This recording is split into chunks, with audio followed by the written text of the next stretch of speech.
ನೀವು ಹೇಳ್ತಾ ಇದ್ರಿ ಸರ್ RSS ಬಗ್ಗೆ. RSS ನಲ್ಲಿ ಏನೆಲ್ಲ ಹೇಳ್ಕೊಡ್ತಾರೆ ಅಂತ. ಬಾಲನ್ ಸರ್ಗೆ ಅದು ಹೇಗೆ ಗೊತ್ತು? ನೀವೇನಾದ್ರೂ RSS ಅಲ್ಲಿ ಸೇವೆ ಸಲ್ಲಿಸಿದ್ದೀರಾ, ಅದರ ಅನುಭವವನ್ನ ಪಡ್ಕೊಂಡಿದ್ದೀರಾ, ಹೇಗೆ ಗೊತ್ತು ನಿಮ್ಗೆ ಅಂತ? ಈಗ ಎಲ್ಲಾನು ಪುಸ್ತಕದಲ್ಲಿ ಇದೆ, ಎಲ್ಲಾನು ಟಿವಿನಲ್ಲಿದೆ, ನೆಟ್ಟಲ್ಲಿ ಇದೆ. ಬಂಚ್ ಆಫ್ ಥಾಟ್ಸ್ ಓದಿ.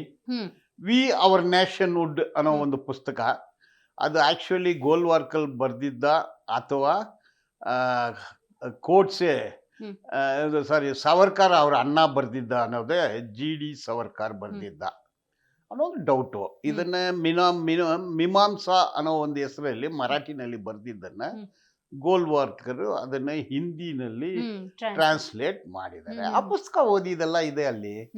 ಅವ್ರು ಏನೆಲ್ಲ ಹೇಳ್ಕೊಡ್ತಾರೆ, ನೀವೊಂದು ಸಾಮಾನ್ಯ ಒಬ್ಬ RSS ಅವನ್ ಕರೆದ್ರೆ ಏನ್ ಹೇಳ್ತಾನೆ, ಅವನು ನಮ್ಮ ಬೆಳೆ ಏರಿಕೆ ಬಗ್ಗೆ ಮಾತಾಡೋದಿಲ್ಲ, ಸ್ಲಮ್ ಬಗ್ಗೆ ಮಾತಾಡೋದಿಲ್ಲ, ಕೂಲಿ ಕಡಿಮೆ ಕೊಡ್ತಾರೆ ಅದ್ರ ಬಗ್ಗೆ ಮಾತಾಡೋದಿಲ್ಲ, ಎಲ್ಲ ಖಾಸಗೀಕರಣ ಮಾಡ್ತಾರೆ ಅದ್ರ ಬಗ್ಗೆ ಮಾತಾಡೋದಿಲ್ಲ. ಏನು ಅವನು ಮಾತಾಡೋದು ಮುಸಲ್ಮಾನರು ಅವ್ರು ನಮ್ಮ ಶತ್ರುಗಳು, ಪಾಕಿಸ್ತಾನ್ ನಮ್ಮ ಶತ್ರು ದೇಶ, ಪಾಕಿಸ್ತಾನ್ ಬಗ್ಗೆ ಮಾತಾಡಬೇಡ, ಮುಸ್ಲಿಮ್ರು ಅವ್ರಿಗೆ ಹಿಜಾಬ್ ತಲೆ ಮೇಲೆ ಒಂದು ಬಟ್ಟೆ ಹಾಕ್ಕೊಂಡ್ರೆ ಇವ್ರಿಗೇನೋಯ್ತು, ಅದು ಅವ್ರ ಸಂಸ್ಕೃತಿ. ನೀವು ಬೇರೆ ಏನೋ ಬೊಟ್ಟಿ ಇಟ್ಕೊಳ್ತೀರಾ, ಜನಿವಾರ ಹಾಕ್ಕೊಳ್ತೀರಾ, ಅದು ನಿಮ್ಮದು ಕಾನ್ಸ್ಟಿಟ್ಯೂಷನಲ್ ರೈಟು. ಅಂದರೆ RSSಗೆ ಸಂವಿಧಾನ ವಿರೋಧ ಹೇಳ್ಕೊಡ್ತಾರೆ.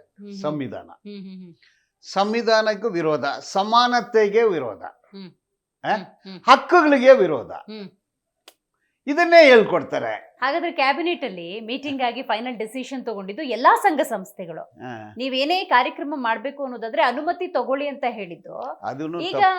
ಅದನ್ನು ತಪ್ಪಂತೀನಿ ನಾನು. ಆ ಕಾಯ್ದೆ ಸರಿಯಾಗಿಲ್ಲ. ಸರ್ಕಾರಿ ಜಾಗದಲ್ಲಿ no politics. Correct. RSS SS ಏನೋ SS ಅದೇನಕ್ಕೆ ಅನುಮತಿ ಕೊಡ್ತೀರಾ? ಈಗ ಅವ್ರಿಗೆ ಆಡಳಿತ ಬಂದ್ರೆ ಅನುಮತಿ ಕೊಡ್ತಾರೆ. ಒಂದು SP ಅಂದ್ರೆ ಅವ್ರ ಗೌರ್ಮೆಂಟ್ ಬಂದ್ರೆ SP ಅನುಮತಿ ಕೊಡ್ತಾನೆ.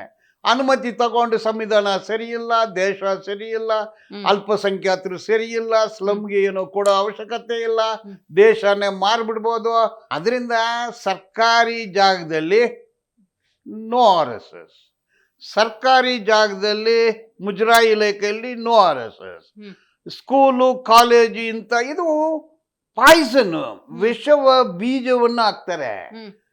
ಏನು ಹೇಳ್ಕೊಡ್ತಾರೆ, ನೀನು ನೀವು ಜಾತಿ ಇರ್ಬೇಕಂತಾರೆ, ಕೇರಿ ಇರ್ಬೇಕಂತಾರೆ. ಯಾರಾಗ್ಲೂ RSS ಕೇರಿ ಮತ್ತು ಅಗ್ರಹಾರ ಒಂದೇ ಆಗ್ಬೇಕು ಅಂತ ಯಾರಾಗ್ಲೂ ಹೋರಾಟ ಮಾಡಿದಾರ? ಕೇರಿ ಊರ್ ಒಳಗಡೆ ಇರ್ಬೇಕಂತ ಯಾರಾಗ್ಲೂ ಹೋರಾಟ ಮಾಡಿದಾರ?